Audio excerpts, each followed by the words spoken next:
नमस्ते, good evening सभी को।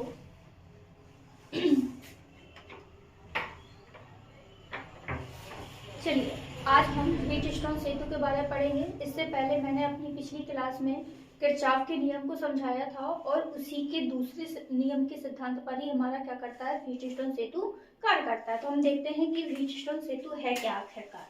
ठीक है,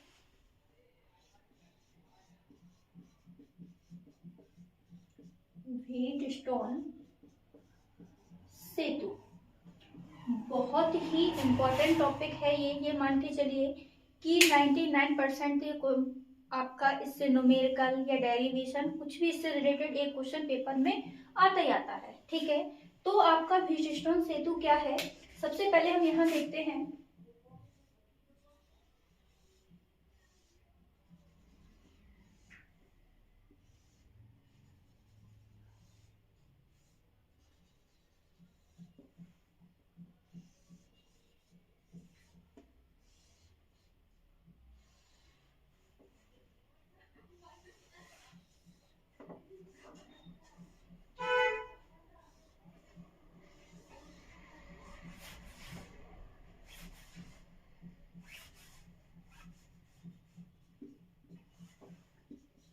are sorry P Q R S, ये हमारा धारामापी लगा हुआ है।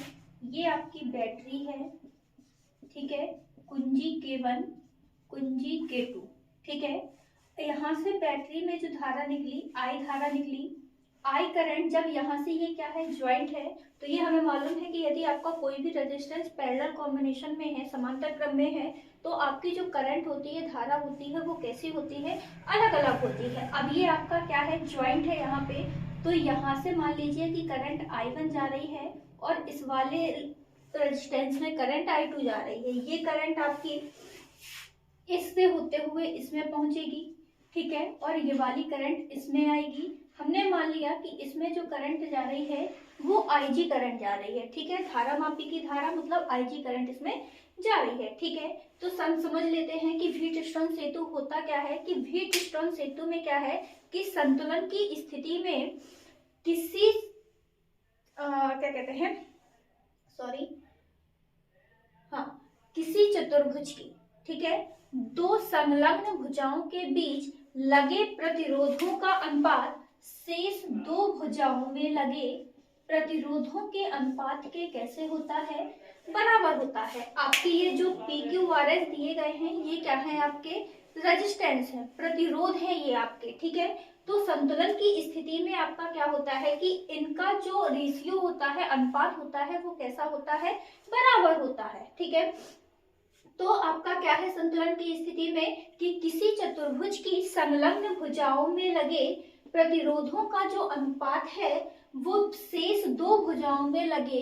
प्रतिरोधों के अनुपात के बराबर होता है। ये हमारी संतुलन की स्थिति में, जब ये हमारा जो व्हीटस्टोन सेतु है आपका संतुलन की स्थिति में होता है, तो यहाँ पे जो आपका धारा मापी लगा हुआ है गैल्वेनोमीटर, इसमें करंट आपकी क्या होती है, फ्लो नहीं होती है। मतलब इस धारा मापी के स्केल में कोई भी विक्षेप नहीं आता है, कोई भी विक्षेप नहीं आ रहा है। इसका मतलब क्या है कि आपका जो व्हीटस्टोन है वो किस स्थिति में है, संतुलन की स्थिति में है। अगर संतुलन की स्थिति में नहीं है तो फिर इस आपके क्या होगा, इसमें विक्षेप उत्पन्न हो जाएगा। ये जो आपका गैल्वेनोमीटर लगा है, धारा मापी लगा है, इसके मान में क्या होगा, विक्षेप उत्पन्न हो जाएगा। ठीक है, इसमें धारा प्रवाहित होने लगेगी। तो हमारे यहाँ जो व्हीटस्टोन सेतु दिया गया है सिलेबस में, यूपी बोर्ड के कक्षा 12th में, तो यहाँ पे आपका संतुलन की स्थिति में दिया गया है। ठीक है, तो संतुलन की स्थिति में जो चतुर्भुज की आपकी दो भुजाओं का लगे प्रतिरोध का अनुपात है वो शेष दो भुजाओं के प्रतिरोधों के अनुपात के कैसे होगा,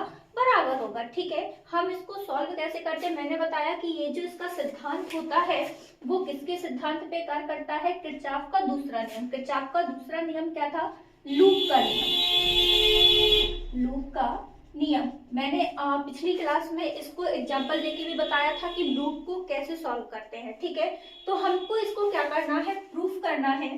भाई हमें क्या करना है, इसको प्रूफ करना है। ठीक है, तो जब हम इसको प्रूफ करेंगे तो हम क्या लेंगे, हमारे पास किसके सिद्धांत पे है, लूप के नियम के सिद्धांत पे कार्य कर रहा है, तो हम क्या करते हैं उसी के नियम से ही इसको सॉल्व कर देते हैं। ठीक है, तो हम क्या करते हैं कि सबसे पहले हम इस चतुर्भुज का नाम दे देते हैं, पॉइंट दे देते हैं इनको। ठीक है, हमने मान लिया कि एबीसीडी आपका क्या है, चतुर्भुज है, और इनमें जो प्रतिरोध लगे हुए हैं ये कैसी है, संतुलन की स्थिति में, संतुलन की स्थिति में है। तो हम क्या करते हैं कि लूप बना लेते हैं। ठीक है, लूप मान लीजिए हम इस डायरेक्शन में बना रहे हैं, ये हमारा पहला लूप है। तो अगर हम देखें क्या लूप फर्स्ट में, ठीक है, लूप फर्स्ट में देखेंगे तो जो I1 करंट है ये आपकी रेजिस्टेंस के मतलब इस लूप के डायरेक्शन में ही जा रहा है। इसका मतलब है कि जो हमारी करंट I1 है ये कैसी होगी, पॉजिटिव होगी। ठीक है, तो भाई I1 इंटू रेजिस्टेंस क्या है आपका P, क्योंकि वोल्टता का नियम क्या कहता है, ये आपका नियम क्या कहता है कि करंट एंड रेजिस्टेंस का जो प्रोडक्ट है, गुणनफल का बीजगणितीय योग होता है, वो उस परपथ में लगे सेल के बीजगणितीय योग के कैसे होता है, बराबर होता है। ठीक है, तो हमने यहाँ पे जो आपका ये रेजिस्टेंस P है, इसमें करंट कितनी प्रवाहित हो रही है, फ्लो हो रही है, I1 करंट हो रही है। ठीक है, तो इन दोनों का जो प्रोडक्ट है ये हो गया। अब इसके बाद हम आते हैं, हमारा जो लूप है अब वो कहाँ से होके जाएगा, इस गैल्वेनोमीटर से होके जा रहा है। ठीक है, तो इस गैल्वेनोमीटर से होके जा रहा है अब, लेकिन हमारा ये किस अवस्था में है भाई, संतुलन की स्थिति में है। किसकी स्थिति में है ये, संतुलन की स्थिति में। ठीक है, संतुलन की स्थिति में है, तो हमें मालूम है कि जो हमारा IG होगा वो कितना हो जाएगा, 0 हो जाएगा, क्योंकि भाई शून्य विक्षेप की स्थिति आएगी इसमें। शून्य विक्षेप का मतलब है कि वहां पे जो हमारी गैल्वेनोमीटर की जो करंट है वो कैसी होगी, शून्य हो जाएगी, 0 हो जाएगी। ठीक है, तो हम देख रहे हैं कि जो IG करंट है ये आपकी इसी डायरेक्शन में फ्लो हो रही है, तो मतलब IG तो पर लेकिन 0, क्यों, क्योंकि हमारा जो व्हीटस्टोन सेतु है, आपका व्हीटस्टोन ब्रिज है, वो किसकी अवस्था में है, संतुलन की स्थिति में है। तो प्लस IG कितना हो जाएगा भाई, 0 इंटू जी। ठीक है, अब आते हैं हम लूप को इस डायरेक्शन में जाना है, जबकि I2 करंट हमारी किसके, लूप के अपोजिट डायरेक्शन में आ रही है, तो मतलब I2 करंट कैसी हो जाएगी, निगेटिव, एंड इसका जो संगत प्रतिरोध क्या है, R है, बराबर इक्वल में क्या आएगा। अब इस पूरे लूप में बंद परपथ में हमारा जो क्लोज सर्किट है, इसमें कहीं पर भी सेल नहीं लगा हुआ, मतलब सेल हमारा 0 हो गया। तो यहाँ से जो हमारा निकला वो I1P इक्वल कितना निकल आएगा, I2R निकल आएगा। इसको हम मान लेते हैं इक्वेशन फर्स्ट। सेम इसी प्रकार से जो हमारा अब सेकंड जो क्लोज्ड सर्किट बचा हुआ है इसको लेंगे हम। ठीक है, जब इसको लेंगे तो हम देखते हैं कि यहाँ से करंट फ्लो करें, ये लूप बनाया। ठीक है, हमने जब ये लूप बनाया तो जो I1 है ये तो Q की डायरेक्शन में है, मतलब लूप की ही डायरेक्शन में है। कौन सा लूप लेना है अब हमें, लूप सेकेंड, इसको क्या मान लेते हैं, सेकेंड लूप।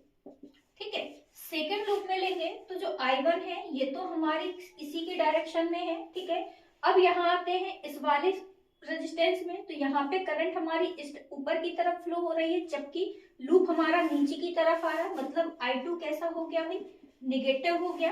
ठीक, अब आते हैं इस डायरेक्शन में, IG जो है वो नीचे की तरफ आ रही है, जबकि हमारा जो लूप होगा वो ऊपर की तरफ जाएगा, है ना, तो IG कैसा होगा, माइनस का होगा, पर लेकिन संतुलन की स्थिति में है तो 0 है ना, मतलब 0 गुणे जी, इसमें भी आपका सेल नहीं लगा है तो बराबर में 0 हो जाएगा। तो हमारा कितना आएगा, I1Q इक्वल में I2S आ जाएगा। इसको मान लेते हैं सेकेंड इक्वेशन। ठीक है, अब हम क्या करें, इक्वेशन फर्स्ट में सेकेंड का डिवाइड कर दें।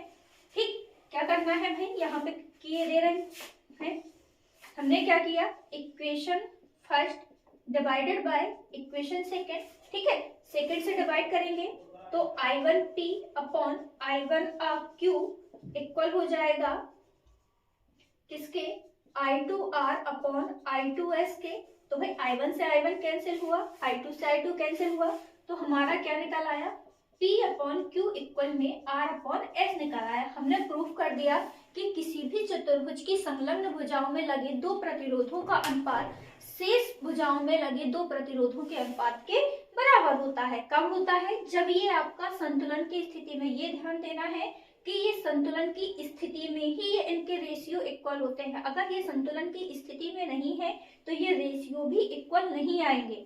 ठीक है, तो जब भी आप इस टॉपिक के न्यूमेरिकल सॉल्व करें तो सबसे पहले ये चेक कर लें कि आपका ये जो व्हीटस्टोन ब्रिज दिया गया है ये आपका संतुलन की स्थिति में है या नहीं है। ठीक है, अगर देख लीजिए इसको, जिसको नोट करना है नोट कर सकता है।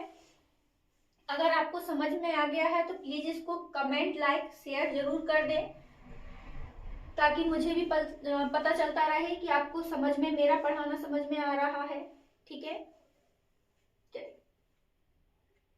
देख लीजिए, इस पर नोट कर लीजिए जिसको नोट करना है।